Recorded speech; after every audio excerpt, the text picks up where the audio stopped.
Hi friends, నిన్న సాయంత్రం చెప్పినటువంటి వీడియోలో చంద్రబాబు గనక ఆ పనే చేసి ఉన్నట్టయితే ఈరోజు అమరావతి రైతులు ఇబ్బంది పడేవాళ్ళు కాదు. అదేవిధంగా జగన్మోహన్ రెడ్డి ఈ రకం 3 రాజధానుల స్టాండ్ తీసుకునేవాడు కాదని చెప్పారు. ఇంతకీ ఆ పని ఏంటి అన్నది ఇప్పుడు చెప్తాను. సో ఆ టాపిక్ లోకి వెళ్ళబోతూ ఉన్నాను.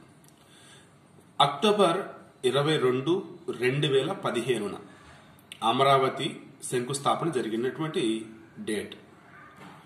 అప్పటి నుంచి 2019 మే వరకు 16, 17, 18, 19 ఆల్మోస్ట్ 4 ఇయర్స్.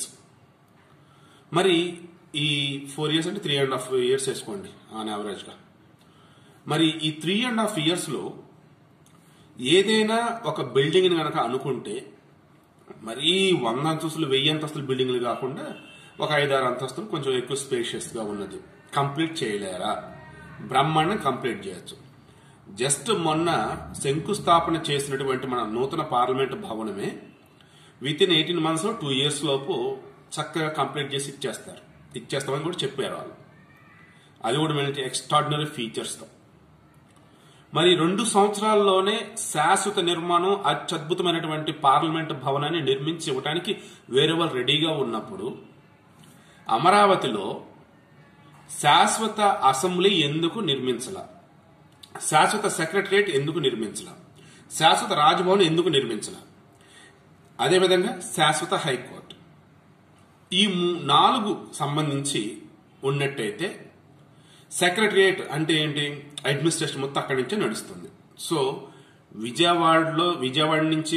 అమరావతి నుంచి వదిలిపెట్టి వైజాగ్ అడ్మినిస్ట్రేటివ్ క్యాపిటల్ వెళ్ళాలన్న ఆలోచన అసలు వచ్చేది కాదు. ఎందుకంటే ఇక్కడ ఫుల్ ప్లెజ్డ్ వేలో శాశ్వత నిర్మాణం అనేది ఉంది. తర్వాత అసెంబ్లీ లెజిస్లేటివ్ క్యాపిటల్ అమరావతి అంటున్నారు, ఆల్రెడీ అక్కడే కాబట్టి ఇంకా అది ఇబ్బంది లేదు. తర్వాత జ్యుడిషియల్ క్యాపిటల్ కర్నూలు అంటా ఉన్నారు. శాశ్వత హైకోర్టు కనుక ఇక్కడ ఉన్నట్టయితే ఆలోచన ఉండేది. ఇక వీటన్నిటికీ అత్యంత కీలకమైనది రాజ్భవన్. ఈ రాజ్భవన్ కూడా ఆల్మోస్ట్ వైజాగ్ అని అంటా ఉన్నారు. ఇక సీఎం క్యాంప్ ఆఫీస్ అంటారు, అది వాళ్ళ ఇష్టం. ఓకే, సో రాజ్భవన్ రాష్ట్రానికి ప్రథమ పౌరుడు గవర్నర్ అన్న వేలో ఆయనది ఇక్కడే ఉంది, అసెంబ్లీ ఇక్కడే ఉంది, తర్వాత హైకోర్టు ఇక్కడే ఉంది, అన్నిటికి సంబంధించి సెక్రటరియట్ రాష్ట్రానికి సంబంధించి గుండెకాయల సెక్రటరియట్ ఇక్కడే ఉంది.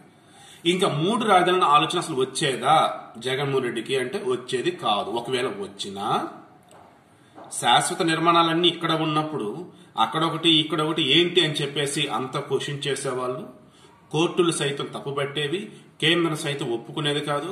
అసలే లోటు బడ్జెట్ తో రాష్ట్ర పునారిల్లుతూ ఉంటే మరల ఇప్పుడు ఆ నిర్మాణం ఈ నిర్మాణం ఏంటని చెప్పేసి అంతా కూడా అక్షంతలు వేసేవాళ్ళు. మరి చంద్రబాబు ఆ పని ఎందుకు చేయలేదు? ఇక్కడే కూసింత చంద్రబాబు మీద అంతా కూడా వేలెత్తు చూడటానికి ఆస్కారం అనేది ఏర్పడింది. అదేంటంటే శాశ్వత నిర్మాణాలు మీరు కనుక కట్టి ఉండేది ఈరోజు ఎన్ని తలనొప్పులు ఉండే కాదు కదా అని. మరి ఆయన ఎందుకు కట్టలేదు? ఇక్కడ మన చంద్రబాబుని తప్పుపట్టాల్సిన అవసరం లేదు. నెక్స్ట్ టైం కూడా నేనే ఉంటాను. ఒకవేళ నెక్స్ట్ టైం నేను ఉండకపోయినా వచ్చే వాళ్ళు ఇప్పుడు మనం ఏదైతే బెస్ట్ నమూనాలని యాక్సెప్ట్ చేస్తామో architecture wise, building plans wise automatic next వాళ్ళు కంటిన్యూ చేస్తారు కదా అనుకున్నారు. బట్ ఆ బెస్ట్ అనేది చూసే విధానంలోనే బాగా గ్యాప్ పెరిగింది. దాంతో సెంట్రల్ గవర్నమెంట్ నుంచి ఫండ్స్ సరైన టైంలో రాలా, స్టేట్ లో ఉన్నటువంటి గవర్నమెంట్ ఈ బిల్డింగ్లకి సంబంధించేసి ప్లాన్స్ అన్నవి ఓకే చేయడంలో తాత్సారం చేశారు. ఈలోపు ఎన్నికలు వచ్చేసాయి, గవర్నమెంట్ మారింది. ఇక వాళ్ళు ఒకటే ఇన్సైడ్ ట్రేడింగ్ జరిగింది.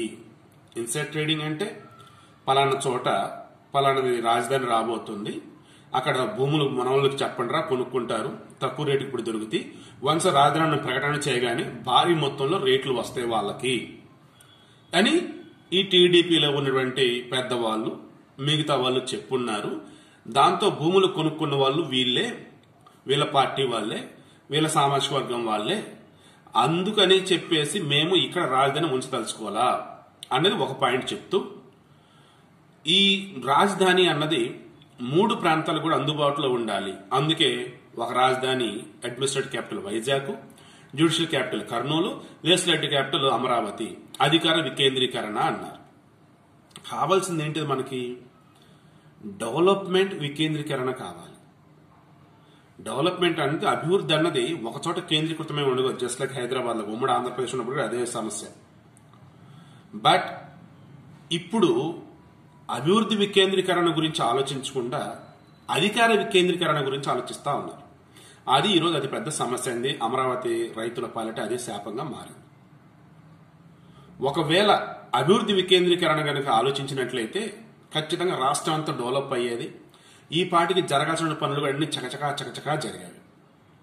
ఇక ఇందాక మనం మాట్లాడుతున్న ఇన్సైడ్ ట్రేడింగ్ విషయానికి వద్దాం. అమరావతిలో ఇన్సైడ్ ట్రేడింగ్ జరిగింది అని చెప్పేసి కొన్ని పేర్లు బయటికి తీశారు అధికార పార్టీ వాళ్ళు. తర్వాత కోర్టు కేసులు కొన్ని నడుస్తూ ఉన్నాయి, ఇన్వెస్టిగేషన్ కొన్ని నడుస్తూనే ఉన్నాయి. ఇదిగో 19 నెలలు అయింది. ఇప్పటి వరకు ఎంతమంది పేర్లు బయటికి తీశారు, ఎన్ని వేల ఎకరాల ఇన్సైడ్ ట్రేడింగ్ లో కొనుగోలు అమ్మకాలు జరిగాయి, లెక్క చెప్పండి. ఆ లెక్క ఏమి చెప్పకుండా ఇప్పటికీ ఇన్సైడ్ ట్రేడింగ్ అని పేరు చెప్పి రైతులను మోసం చేస్తారా, రైతులను బలి చేస్తారని చెప్పేసి నిన్న సాక్షాత్తు రాజధాని ప్రాంతంలో సభలో చంద్రబాబు నాయుడు మాట్లాడటం జరిగింది. దానికి ఈ వైసీపీ వాళ్ళు సమాధానం చెప్తే బాగుంటుంది. ఎందుకంటే మనం నిన్న కూడా అనుకున్నాం, మొత్తం 29,000 మంది 34,000 ఎకరాలను ఇచ్చారు. ఇందులో వైసీపీ వాళ్ళు అంటున్నట్టుగా అక్కడ ఉన్న రైతులు కాదు, రియల్టర్లు బడాబాబులు అద్దనిదని అంటూ ఉన్నారు. ఆ వేలో వేసుకున్న 20 ఎకరాల పైన ఇచ్చిన వాళ్ళు ఎంత ఏంటని లెక్క తీస్తే తేలింది సాక్షాత్తు 17 మంది. 29,000 మందిలో 17 మంది తీసాడు. 17,000 కూడా 17 అంటే అప్పుడు ఎంత, ఇంకా 28,983 మంది మామూలు రైతులు అన్నట్టు. ఈ 20 ఎకరాల పైన కూడా రైతులే కాదు, కొంచెం పెద్ద రైతులు అన్నట్టు. ఓకే, తర్వాత అసలు 20,000 మంది రైతులు ఎవరైతే ఉన్నారో 29,000లో వాళ్ళంతా కూడా బడుగు బలహీన వర్గాలకు చెందిన వాళ్ళు, మైనారిటీ వాళ్ళకి సంబంధించిన వాళ్ళు. అండ్ మోరోవర్ వాళ్ళంతా కూడా 1 ఎకరం 2 ఎకరాలు 3 ఎకరాలు వాళ్ళు. మరి అలాంటప్పుడు ఎక్కడ బడాబాబులు ఇక్కడ భూములు ఇచ్చారు గవర్నమెంట్కి, అండ్ ఎక్కడ రియల్టర్ భూములు ఇచ్చారు గవర్నమెంట్కి, అండ్ ఎక్కడ చంద్రబాబు నాయుడు సామాజిక వర్గం మొత్తం కొనుగోలు అమ్మకాలు చేసింది. నిన్న క్లియర్ గా చంద్రబాబు నాయుడు కావచ్చు, లేదంటే మిగతా పార్టీల వాళ్ళు ఎవరైతే ఉన్నారో, బీజేపీ ఏంటి, జనసేన ఏంటి, ఆమ్ ఆద్మీ ఏంటి, వాళ్ళు మొత్తం కలగలిచినప్పుడు కూడా ఒకటే అన్నారు, అన్ని వర్గాల వారు ఇక్కడ ఉన్నప్పుడు అందరిదే ఒకే కులం, రైతు కులం. ఈ రైతు కులాన్ని పక్కన పెట్టి వీళ్ళు అసలు రైతులు కాదు, రియల్టర్లు అండ్ పెయిడ్ ఆర్టిస్టులు అని చెప్పేసి కించపరిచే విధంగా ఇన్నాళ్ళ నుంచి మాట్లాడుతూనే ఉన్నారే. ఇదా రైతులకి మీరిచ్చే బహుమతి, మిమ్మల్ని ఎన్నుకున్నందుకు ఇదా ఈరోజు మీరిచ్చే బహుమతి అన్న వీళ్ళని అంతా డిస్కస్ చేస్తూ ఉన్నారు, గట్టిగా పైకి కూడా మాట్లాడుతూ ఉన్నారు. మరి దీనికి వీళ్ళేం చెప్తా ఉన్నారు, అక్కడ ఉన్నది అసలు రైతులు కాదు అంటా ఉన్నారు. డైరెక్ట్ గానే వైసీపీ వాళ్ళే ఓపెన్ స్టేట్మెంట్లు ఇచ్చారు. ఆ చేతికి బంగారు గాజులేంటో, మెడల హారాలేంటో, కారులేంటో, వాడే హై క్లాస్ మొబైల్స్ ఏంటో వీళ్ళేం రైతులని అంటా ఉన్నారు. ఇప్పుడు అక్కడ 20,000 మంది ఉన్నారు. 20,000 మంది ధర్నా చేస్తున్నారని అనుకుందాం. 20,000 మంది ధర్నా చేస్తున్న వాళ్ళలో ఒక 10 మందో 20 మందో వాళ్ళ చుట్టాలు, లేదంటే అందులో ఉన్నటువంటి పెద్ద రైతులు, లేదు వాళ్ళ పిల్లలు వేరే చోట చదువుకొని వచ్చిన వాళ్ళు, లేదంటే వేరే చోట సెటిల్ అయి ఉన్న వాళ్ళు. ఈరోజు వాళ్ళు సంఘీభావం తెలపకూడదా, దీక్షలో పాల్గొనకూడదా? రైతు అంటే గోచి పెట్టుకునే ఉండాలా? రైతు కుటుంబంలో ఉన్నటువంటి మహిళలంటే ఈ నేత చీరలో, లేదంటే నార్మల్గా మామూలుగా చీరలు కట్టుకుని ఉండాలా? పట్టు చీరలు కట్టుకోకూడదా? గాజులు వేసుకోకూడదా? ఆభరణాలు వేసుకోకూడదా? ఈ చిన్న లాజిక్ ఎందుకు మర్చిపోతున్నారు వీళ్ళు? కేంద్రమేమో రైతుల ఆదాయం రెట్టింపు చేస్తాం, రైతుని రాక్ చేస్తాం అంటుంది. ఇక్కడ రాష్ట్రంలో వైసీపీ వాళ్ళేమో రైతు అంటే బురదలో పనిచేసే వాళ్ళనో, లేదు అంటే సింపుల్ గా సాదాగా ఉండాలనో వాళ్ళ వర్షంలో వాళ్ళు ఏదో చెప్తా ఉంటారు. ఈవేళ విమర్శలు కూడా చాలా సార్లు వచ్చాయి, రైతులను ఇష్టం వచ్చినట్టు మాట్లాడుతున్నారు వీళ్ళని. ఆవేళ కొంతమంది క్షమాపణ చెప్పిన వాళ్ళు ఉన్నారు, అండ్ కొంతమంది వాళ్ళ పదవులు పోగొట్టుకున్న వాళ్ళు ఉన్నారు, రైతులను కించపరిచి మాట్లాడిన వాళ్ళలో. సరే, ఈ రోజు టాపిక్ కంక్లూడ్ చేయాలి కాబట్టి నేను మరలా చెప్తున్నాను. గతంలో చంద్రబాబు నాయుడు భవిష్యత్తు గురించి గొప్పగా ఆలోచించి కొంచెం కాలయాపన చేశాడు. శాశ్వత నిర్మాణాలు చేపట్టకుండా, శాశ్వత నిర్మాణం చేపట్టారు బట్ కంప్లీట్ చేయకుండా అంటున్నా నేను. ఆల్రెడీ కోర్టు కావచ్చు, మీతో ఆల్రెడీ చెప్పారు అన్ని నిర్మాణాలు జరుగుతూ ఉన్నాయి కదా, త్వరలో కంప్లీట్ అవుతాయి కదా అని. మన బొత్స సత్యనారాయణ కూడా మొత్తం చూసి వచ్చినప్పుడు కూడా ఆల్మోస్ట్ కొన్ని 80% కంప్లీట్ అయినాయి, కొన్ని 90% ఉన్నాయి, కొన్ని 50% ఉన్నాయి. అంటే ఇప్పుడు ఉన్నటువంటి ప్రభుత్వం ఒక్క ఒక్క చిన్న మాట అనుకుంటే చాలు మనసులో, అమరావతి రాజధానిగా ఉంచుదాం, డెవలప్మెంట్ అనేది డీసెంట్రలైజేషన్ అవ్వాలి తప్ప అధికారం కాదని వీళ్ళు కనుక అనుకున్నట్టయితే బ్రహ్మాండంగా ఎక్కడికక్కడ ఎక్సలెంట్ వేళ అమరావతి అనేది డెవలప్ అవుతుంది. జగన్మోహన్ రెడ్డి గారు కావచ్చు, వైసీపీ వాళ్ళు కావచ్చు, వాళ్ళందరికీ కూడా తెలుసు అమరావతిలో ఉన్నటువంటి భూములు ఎవరివి, అది టీడీపీ వాళ్ళవా లేదంటే కేవలం కమ్మ సామాజిక వర్గం వాళ్ళవా లేదంటే అందరూ ఉన్నాయి ఏంటనేది వాళ్ళకి తెలుసు. ఎందుకంటే అందరూ ఉన్నాయి అక్కడ.